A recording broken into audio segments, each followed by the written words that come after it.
মানুষের মতো কথা বলতে পারলেই মানুষকে মানুষ বলা যায় না। মানুষের মতো দেখলেই যদি মানুষকে মানুষ বলা যায় তো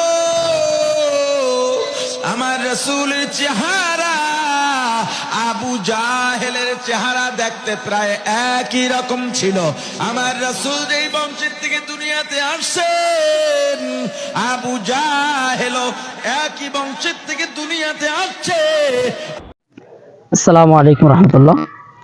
প্রিয় দর্শক, ইতিপূর্বে আপনারা যে একটা ভিডিও ক্লিপ দেখলেন, উনি আপনাদের জননন্দিত একজন আলেম মুফতি হাবিবুর রহমান মিসবাহ, উনি একটি বক্তব্য রেখেছিলেন সম্ভবত চট্টগ্রাম বড় এক সম্মেলনে তিনি বক্তব্য রেখেছিলেন যে একথা বুঝাইতে গিয়া যে ইন্নাল্লাহা লা ইয়ানজুরু ইলা সুওয়ারিকুম ওয়ালাকিন ইয়ানজুরু ইলা কুলুবিকুম, হয়তো এই হাদিসের পরিপ্রেক্ষিতে তিনি কথাটা বুঝাতে চেয়েছিলেন যে নবীজির মতো চেহারা সুরত দেখি আল্লাহ জান্নাত দিবে না।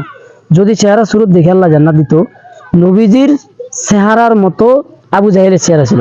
নবীজি কিন্তু আবু জাহেলের বংশের ছিল, যেহেতু নবীজি আবু জাহেলের চাচা, আবু জাহেল হলো নবীজির চাচা, সে তো নবীজি কিন্তু আবু জাহেলের বংশের ছিল এবং আবু লাহাবও নবীজির বংশের ছিল। এটা বুঝাইতে চাইছিলেন যে নবীজির বংশের হওয়া সত্ত্বেও আবু জাহেল জাহান্নামী, আবু লাহাব জাহান্নামী, এবং নবীজির চেহারা এবং আবু জাহেলের চেহারা হুবহু মিল ছিল। যেহেতু রক্তের সম্পর্ক, যেহেতু বংশীয় লোক মিল ছিল, মিসলে আবু জাহেলের মতো ছিল। আবু জাহেলের মতো হওয়া সত্ত্বেও সে আবু জাহেল জাহান্নামী। আল্লাহ তাআলা এটাই মুফতি হাবিবুর রহমান মিসবাহ সাহেব প্রমাণ করতে চেয়েছিলেন যে নবীজির মতো দেখতে কিন্তু নবীজির আদর্শ না মানার কারণে, ঈমান না আনার কারণে সে জাহান্নামী, এটাই বুঝাইতে চেয়েছিলেন। প্রিয় দর্শক, আমি যেটা এই বক্তব্য দেখার পরে এবার আমি আপনাদের সামনে আরেকটা ভিডিও তুলে ধরলাম। এই মাসুক বস, যাকে আপনারা চিনেন, যে বেয়াদবের ছাত্র বেয়াদব, মানে সে অতীতে আমাদের মুরব্বিয়ান ইকরামদের সাথে যে বেয়াদবি করছে, আব্বাসী, যাকে আমাদের মুরব্বির গাবগাছি বলতো, তো ওই গাবগাছি অর্থাৎ আব্বাসী সাহেবের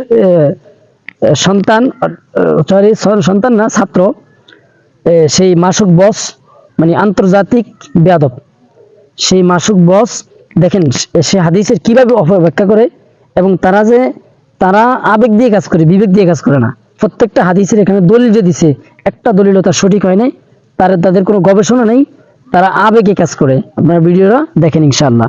কুয়াকাটার কুয়ার ব্যাংক খ্যাত হাবিবুর রহমান মিসবাহ, এই জাহেল মৌলবী প্রিয় নবীজি সাল্লাল্লাহু আলাইহি ওয়াসাল্লামের মহান শানে জঘন্যতম কুফরি করেছে। এই জাহেল মৌলবী বলেছে প্রিয় নবীজি সাল্লাল্লাহু আলাইহি ওয়াসাল্লামের চেহারা মোবারক আর আবু জাহেলের চেহারা নাকি প্রায় একই রকম দেখতে। নাউজুবিল্লাহ আলফা মাররা। এই জঘন্যতম কুফরি বক্তব্য দেওয়ার কারণে এই কুয়ার ব্যাংক খ্যাত হাবিবুর রহমান মিসবাহ মৌলবী কুফর করেছে, সে কাফের হয়ে গেছে। এই মৌলবীকে আমরা তওবার নির্দেশ দিব। এই মৌলবীকে আমরা 2 দিন কল দিয়েছি, সে কল রিসিভ করে নাই। তাকে মেসেজ দিয়েছি, সে মেসেজের কোনো রিপ্লাইও দেয় নাই। কুয়ার ব্যাংক খ্যাত এই হাবিবুর রহমান মিসবাহ মৌলবী কত বড় জাহেল যে সে সহিহুল বুখারী শরীফের হাদিসগুলোও পড়ে নাই। সহিহুল বুখারী 1961 নম্বর হাদিস, প্রিয় নবীজি সাল্লাল্লাহু আলাইহি সাল্লাম বলেছেন, লাস্তুকা আহাদিম মিনকুম, আমি তোমাদের কারোর মতোই নই। যেখানে প্রিয় নবীজি সাল্লাল্লাহু আলাইহি সাল্লাম স্পষ্ট বলে দিয়েছেন আমি তোমাদের কারোর মতোই নই, সেখানে জাহেল মৌলবী বলতেছে যে প্রিয় নবীজি সাল্লাল্লাহু আলাইহি সাল্লামের মতো চেহারা নাকি আবু জাহেলের। নাউজুবিল্লাহ।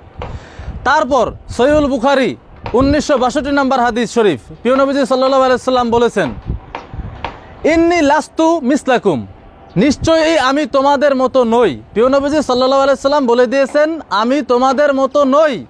সেখানে জাহেল মৌলবী বলতেছে যে আবু জাহেলের চেহারা নাকি প্রিয় নবীজি সাল্লাল্লাহু আলাইহি সাল্লামের মতোই দেখতে প্রায়। নাউজুবিল্লাহ। সহিহুল বুখারী 6851 নম্বর হাদিস, প্রিয় নবীজি সাল্লাল্লাহু আলাইহি সাল্লাম বলেছেন, আইয়ুকুম মিসলি, তোমরা কে আছো আমার মতো, অর্থাৎ তোমরা কেউই আমার মতো না। প্রিয় নবীজি সাল্লাল্লাহু আলাইহি ওয়াসাল্লাম বলে দিয়েছেন তোমরা কেউই আমার মতো না। আর সেখানে জাহেল মৌলবী বলতেছে যে আবু জাহেল নাকি প্রিয় নবীজি সাল্লাল্লাহু আলাইহি ওয়াসাল্লামের চেহারার মতোই দেখতে। নাউজুবিল্লাহ। এরপর আরও হাদিস শরীফ শুনেন। আমার প্রিয় নবীজি সাল্লাল্লাহু আলাইহি ওয়াসাল্লাম কত বেশি সুন্দর ছিলেন, সর্বশ্রেষ্ঠ সুন্দর ছিলেন। দালাইলুন নবুয়াত 1ম খণ্ড 209 পৃষ্ঠা এবং সুনানে তিরমিজি 3648 নম্বর হাদিস শরীফ, হযরত আবু হুরায়রা রাদিয়াল্লাহু তাআলা আনহু বলেছেন, মা রাআইতু আহসানা মিন রাসূলিল্লাহি সাল্লাল্লাহু আলাইহি ওয়াসাল্লাম, আমি প্রিয় নবীজি সাল্লাল্লাহু আলাইহি ওয়াসাল্লামের চেয়ে অধিক সুন্দর বেশি কোনো কিছুই দেখিনি। এরপরে তিনি বলেন, কাআন্না শামসা তাজরি ফি ওয়াজহিহি সাল্লাল্লাহু আলাইহি ওয়াসাল্লাম, প্রিয় নবীজি সাল্লাল্লাহু আলাইহি ওয়াসাল্লাম এত বেশি সুন্দর ছিলেন যে মনে হতো যেন সূর্য প্রিয় নবীজি সাল্লাল্লাহু আলাইহি ওয়াসাল্লামের চেহারা মোবারকের মধ্যে ঝলমল করছে। সুবহানাল্লাহ। প্রিয় নবীজি এত বেশি সুন্দর ছিলেন যে সূর্য মনে হতো যে সূর্য প্রিয় নবীজি সাল্লাল্লাহু আলাইহি ওয়াসাল্লামের চেহারায় জ্বলজ্বল করছে। শুধু এতটুকুই নয়, শামাইলে তিরমিজি 39 পৃষ্ঠার হাদিস, হযরত জাবের ইবনে সামুর রাদিয়াল্লাহু তাআলা আনহু বলেছেন, প্রিয় নবীজি সাল্লাল্লাহু আলাইহি ওয়াসাল্লাম কত বেশি সুন্দর ছিলেন, ফালাহুয়া ইনদি আহসানু মিনাল কামার, প্রিয় নবীজি সাল্লাল্লাহু আলাইহি ওয়াসাল্লাম এত বেশি সুন্দর ছিলেন যে আমার কাছে মনে হতো যে প্রিয় নবীজি সাল্লাল্লাহু আলাইহি ওয়াসাল্লাম আসমানের চাঁদের চেয়েও বেশি সুন্দর, চাঁদের চেয়েও অনেক অনেক অনেক বেশি সুন্দর। সুবহানাল্লাহ। প্রিয় নবীজি সাল্লাল্লাহু আলাইহি ওয়াসাল্লাম এত বেশি সুন্দর ছিলেন, হাদিস শরীফগুলো এই জাহেল মৌলবী পড়ে নাই। আর মৌলবী বলতেছে যে প্রিয় নবীজি সাল্লাল্লাহু আলাইহি ওয়াসাল্লাম এর চেহারা আর আবু জাহেলের চেহারা নাকি নাউজুবিল্লাহ প্রায় একই রকম। নাউজুবিল্লাহ। এই কথা কিভাবে একজন মুসলমান মুখ থেকে উচ্চারণ করতে পারে আমার মাথায় ধরে না। এই জাহেল মৌলবী প্রিয় নবীজি সাল্লাল্লাহু আলাইহি ওয়াসাল্লামের শানে এই জঘন্য কথা বলার কারণে যে কুফর করেছে, কাফের হয়েছে, এর পক্ষে আমি স্পষ্ট ফতোয়া দেখাচ্ছি। আজ থেকে 900 বছর আগের লিখিত কিতাব কিতাবুশ শিফা 2য় খণ্ড 214 পৃষ্ঠায় স্পষ্ট লেখা আছে, নাসাবা ইলাইহি মালা ইয়ালিকু বিমানসিবিহি আলা তরিকিজ জাম্মি, অর্থাৎ প্রিয় নবীজি সাল্লাল্লাহু আলাইহি ওয়াসাল্লামের শানে উপযুক্ত নয় এমন কিছু ওনার শানে বলাটাও কুফর, অর্থাৎ যে বলবে সে কাফের। এরপরে কিতাবুশ শিফা 2য় খণ্ড 217 পৃষ্ঠায় আরও স্পষ্টভাবে লেখা আছে, ওয়া আফতা আবু মুহাম্মদ ইবনে আবি জাইদিন বিকতলি রজুলিন সামিআ কওমান ইয়াতাযাক্কারুনা সিফাতান নবী সাল্লাল্লাহু আলাইহি ওয়াসাল্লাম ইজ মাররা বিহিম রাজুলুন কবিহুল ওয়াজহি ওয়াল লিহয়াতি ফাকালা লাহুম তুরিদুনা তা'রিফুনা সিফাতাহু হিয়া ফি সিফাতি হাযিল মারই ক্বালা ওয়ালা তুকবালু তাওবাতুহু ওয়াকাদ কাযাবা লা'নাহুল্লাহ। অর্থাৎ কিছু লোক প্রিয় নবীজি সাল্লাল্লাহু আলাইহি ওয়াসাল্লামের বৈশিষ্ট্যসমূহ বর্ণনা করতেছিলেন। এমন সময়ে এক কুৎসিত লোক তাদের পাশ দিয়ে গেল, আর তখন একজন লোক বলল যে তোমরা ওনার বৈশিষ্ট্য সম্পর্কে জানতে চাও, তোমরা প্রিয় নবীজি সাল্লাল্লাহু আলাইহি ওয়াসাল্লামের বৈশিষ্ট্য জানতে চাও, এই কুৎসিত ব্যক্তির মতোই ওনার বৈশিষ্ট্য। নাউজুবিল্লাহ নাউজুবিল্লাহ। এই জঘন্য কুফরি কথা বলার কারণে ইমাম আবু মুহাম্মদ রহমতুল্লাহ আলাই ওই ব্যক্তিকে কতল করার ফতোয়া দিয়েছিলেন। খেয়াল করেন ভাইয়েরা, প্রিয় নবীজি সাল্লাল্লাহু আলাইহি ওয়াসাল্লামের বৈশিষ্ট্যের সাথে যদি কোনো কুৎসিত ব্যক্তির বৈশিষ্ট্যের সাদৃশ্য দেওয়া হয়, তুলনা দেওয়া হয়, উদাহরণ দেওয়া হয়, তাহলে এমন পর্যায়ের কুফর হবে যে তার তওবাও কবুল হবে না, তাকে হত্যা করতে হবে। তাহলে এই বক্তা হাবিবুর রহমান মিসবাহ, এই যে কুয়ার ব্যাংক বক্তা যে বলল যে প্রিয় নবীজি সাল্লাল্লাহু আলাইহি ওয়াসাল্লামের চেহারা নাউজুবিল্লাহ আবু জাহেলের চেহারার মতো প্রায় একই রকম ছিল, শুধু কুৎসিত ব্যক্তির সাথেই তুলনা দেয় নাই, নাউজুবিল্লাহ পৃথিবীর শ্রেষ্ঠ নিকৃষ্ট কাফের আবু জাহেলের সাথে প্রিয় নবীজি সাল্লাল্লাহু আলাইহি ওয়াসাল্লামের তুলনা দিয়েছে, প্রিয় নবীজি সাল্লাল্লাহু আলাইহি ওয়াসাল্লামের চেহারা মোবারককে মিলিয়েছে। তাহলে এই হাবিবুর রহমান মিসবাহ এই কুয়ার ব্যাংক বক্তা কত বড় কুফর করেছে, জঘন্যতম কুফর করেছে, এবং সে কাফের হয়ে গেছে। সে যদি তওবা না করে তাহলে তো ইমাম কাজী আয়াত রহমতুল্লাহ আলাইহির কিতাবের রেফারেন্স অনুযায়ী এই মৌলবীকে কতল করতে হবে।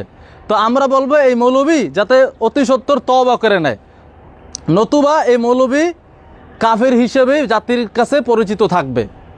আমি সতর্ক করে দিলাম, অতি সত্বর যেন এই মৌলবী তওবা করে নেয়, নতুবা বাংলাদেশের মানুষ তাকে বয়কট করবে এবং যেখানে পাবে তাকে সাতেম হিসাবে তার উপযুক্ত শাস্তি বুঝিয়ে দেবে ইনশাআল্লাহ। সবাই ভালো থাকবেন, আসসালামু আলাইকুম। ভিডিওটা দেখলেন, সেই মাসুক বস, সেই আন্তর্জাতিক মানের সেই বেয়াদবটা যে ভিডিওতে দেখলেন যে সমস্ত দলিল আদিল্লাগুলো দিয়েছে, প্রত্যেকটা দলিল তার ভিত্তিহীন এবং মন গড়া। সে যতগুলো বুখারী শরীফ থেকে বিভিন্ন হাদিসের বিভিন্ন কিতাব থেকে দলিল দিয়েছে, প্রত্যেকটা সে হাদিসের হওয়াও বোঝে নাই। এখানে মুফতি হাবিবুর রহমান মিসবাহ তিনি এখানে বুঝাতে চেয়েছেন যে নবীজির চেহারা মিসলে আবু জাহেল মানে কি, আবু জাহেলের মতো মানে কি, আবু জাহেলের যে সম্মান, নবীজির যে সম্মান, এই সম্মান তো আর আবু জাহেলের সেটা বলে নেই, মর্যাদার দিক দিয়ে বলে নেই। তিনি বুঝাইতে চেয়েছেন চেহারার দিক দিয়া, ফি সুরতি ওয়াল হায়াতি, সুরতের দিক দিয়া, হায়াতের দিক দিয়া, যে আবু জাহেলের মতো, আমাদের মতো। কুল ইন্নামা আনা বাশারুম মিসলুকুম, এদের উদ্দেশ্য কি? যে নবীজি আমাদের মতোই ছিল। আমাদের মতো কি মর্যাদাশীল ছিল? না, আমাদের মতো দেখতে ছিল, বা আমাদের যেরকম দুটা কান আছে, নাক আছে, চোখ আছে, ঠিক নবীজিরও এরকম ছিল। কিন্তু মর্যাদার দিক থেকে নবীজি সমস্ত মানুষ তথা সমস্ত পয়গম্বরের ঊর্ধ্বে, এটা তিনি বুঝাতে চেয়েছেন। কিন্তু এই নাজায়েজ সন্তানটা, এই নাজায়েজটা, এই বেয়াদব, আন্তর্জাতিক বেয়াদবটা, সে প্রত্যেকটা হাদিসের মন গড়া সে ব্যাখ্যা করছে।